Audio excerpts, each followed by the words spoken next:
সালাফি মানহাজ থেকে 19-20 হয়ে গেলে বের করে দিতে হবে। এটা কোথা থেকে যে চলে আসলো বাঙালি আমাদের সালাফি ভাইদের মধ্যে? কোথা থেকে যে চলে আসছে? একটু 19-20 হয়ে গেলে মানহাজ থেকে বের করে দিচ্ছে, আছে না নাই? এটা আলেম ওলামারা করছে না, অধিকাংশ ক্ষেত্রে ফেসবুকে আমরা যারা ফলো করি তাদের মধ্যে এরকম প্রবণতা আমরা দেখতে পাচ্ছি বেশি। বর্তমান ফেসবুকে যা দেখি, সবসময় কোনো একজন শাইখের যদি টুটি পেয়ে যায়, এখানে বসছে, ওখানে যাচ্ছে, এখানে যাচ্ছে, সব রকম মাছির মতো দুর্গন্ধ ছড়াচ্ছে। এটাতে দিন প্রতিষ্ঠা হবে? এটা সালাফি মানহাজ, এটা সালাফদের ফাহাম, তাদের বুঝ। এটা সালাফদের ফাহাম নয়, সালাফদের মানহাজ এটা নয়। যদি মুমিন তার মানহাজ যদি ঠিক হয়ে যায়, তার দ্বারা যদি কোনো ত্রুটি বিচ্যুতি হয়ে যায়, আপনি উলঙ্গ সমালোচনা করতে শুরু করে দিচ্ছেন। এটা দিয়ে সালাফি দাওয়াত এটা সংকীর্ণ হয়ে যাবে। যদি ভুল হয়, ত্রুটি হয়, আরে ভুল ত্রুটিটাই তো মানুষের লক্ষণ রে ভাই। আরে আমি কথা বলছি, আমার দ্বারা ভুল হবে। কুল্লু বানি আদম খাত্তাউন, প্রত্যেক আদম সন্তান সে ভুল করবে, এটা স্বাভাবিক। কিন্তু ভুল করলে ডাস্টবিনে ছুঁড়ে নিক্ষেপ করে দিতে হবে। সালাফি মানহাজ থেকে 19-20 হয়ে গেলে বের করে দিতে হবে। এটা কোথা থেকে যে চলে আসলো বাঙালি আমাদের সালাফি ভাইদের মধ্যে? কোথা থেকে যে চলে আসছে? একটু 19-20 হয়ে গেলে মানহাজ থেকে বের করে দিচ্ছে, আছে না নাই? এটা আলেম ওলামারা করছে না, অধিকাংশ ক্ষেত্রে ফেসবুকে আমরা যারা ফলো করি তাদের মধ্যে এরকম প্রবণতা আমরা দেখতে পাচ্ছি বেশি। এটা দিয়ে সালাফি মানহাজ অনেক সময় প্রশ্নবিদ্ধ হয়ে যায়, অনেক সময় প্রশ্নবিদ্ধ হয়ে যায়। এখান থেকে সালাফি ভাইদেরকে ফিরে আসতে হবে। আমাদের দাওয়াতে কাজ আরো বেগবান হতে হবে। দাওয়াতি কাজ প্রসারিত করার জন্য কোনো মানুষের যদি ত্রুটি হয়ে যায়, আরে আলেম ওলেমা তারা ফিল্ডে আছে, তাদের দ্বারা ত্রুটি হতে পারে। প্রতিদিন যদি সে 5 ঘন্টা 6 ঘন্টা করে আলোচনা করে, কমপক্ষে কতলে শব্দ বলছে, কতলে বাক্য বলছে, এর মধ্যে মিস্টেক হয়ে যেতে পারে। হাজার হাজার পৃষ্ঠা বই রচনা করছে, ভুল হতে পারে না? তুই তো মানুষ, তুই তো বই লিখছে, কোরআন তো নয়।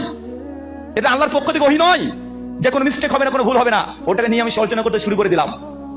নবী আলাইহিস সালাম তিনি যখন দ্বীনে দাওয়াতের জন্য বিভিন্ন রকম সিদ্ধান্ত নিয়েছেন, সেই সময় যখন কোনো ত্রুটি হয়ে গেছে, তার মানবিক দিক থেকে উপর থেকে ফেরেশতাকে আল্লাহ পাঠিয়ে দিয়ে তাকে সংশোধন করে দিয়েছে।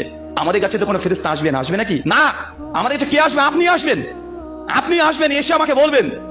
একজন মুমিন আরেকজন মুমিনের কি আয়না? আয়নার কাজ কি? আয়নার কাজটা কি? আয়না কথা বলতে পারে? আয়নার সামনে দাঁড়ালে কি করবেন? আয়নাকে কথা বলে দেবে যে রাহুল ভাই আপনি কথাটা ঠিক বলেননি। না, আয়নার কাজ হচ্ছে এইটা, যে দেখিয়ে দেয়। আপনার যে চুলটা ঠিক না থাকে দেখিয়ে দিবে, কলারে বোতামটা লাগাননি, আয়নার সামনে দাঁড়াবেন, দেখিয়ে দিবে। তো মুমিন ভাইয়ের কাজ, যদি আমার দ্বারা কোনো ত্রুটি হয়, মুখে বলার আগে আগে দেখিয়ে দেন। সাহাবীরা এসে রাসূলুল্লাহ ওযু করবো কিভাবে?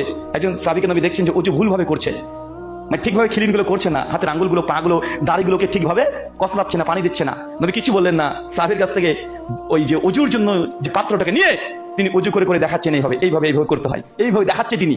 এই যে আয়না। কেন আমাদের কাছে ফেরেশতারা আসবে না রে ভাই? ফেরেশতা আসবে না আলেম ওলামার কাছে? জিবরিল ওহী নিয়ে আসবেন আমাদের ত্রুটি হয়ে গেলে। কে আসবে? আপনি আসবেন, মুমিন ভাই হিসেবে আসবেন, দেখানোর জন্য আসবেন, ভুল হয়ে গেলে সংশোধন করার জন্য আসবেন। কর্কশ কণ্ঠে নয়, প্রতিবাদ স্বরূপ নয়, আসবেন ইসলাহের জন্য, দলিল নিয়ে, তথ্য নিয়ে। যদি বোঝানো যায় মানুষ পরিবর্তন হবেই, পরিবর্তন হবে না? অবশ্যই হবে। কিন্তু আমাদের এই মানহাজ গতভাবে আমরা মাঝে মধ্যে বেশি এক্সট্রিম হয়ে যাচ্ছি। যারা আছেন, যারা আমরা কাজ করছি, আমাদের দ্বারা ভুল হবে। যে রান্না করে তার রান্নারই মানুষ খুদ ধরবে, ঝালটা একটু কম হয়ে গেছে। আর যে রান্নাই করেনি তার রান্না খুদ ধরবে কেউ? আরে রাঁধুনি তো রান্না করে, ও 5 রকমের রান্না করে, 5 দিন রান্না করছে, একদিন মিস্টেক হতেই পারে। তো যে রান্না করে তার রান্নারই খুদ ধরে মানুষ, আর যে রান্নাই করেনি তার কেউ খুদ ধরবে? ধরবে না রে ভাই। তাই যে কাজ করে তার দ্বারাই ভুল হয়, যে কাজ করে না তার দ্বারা কাজ হয় না।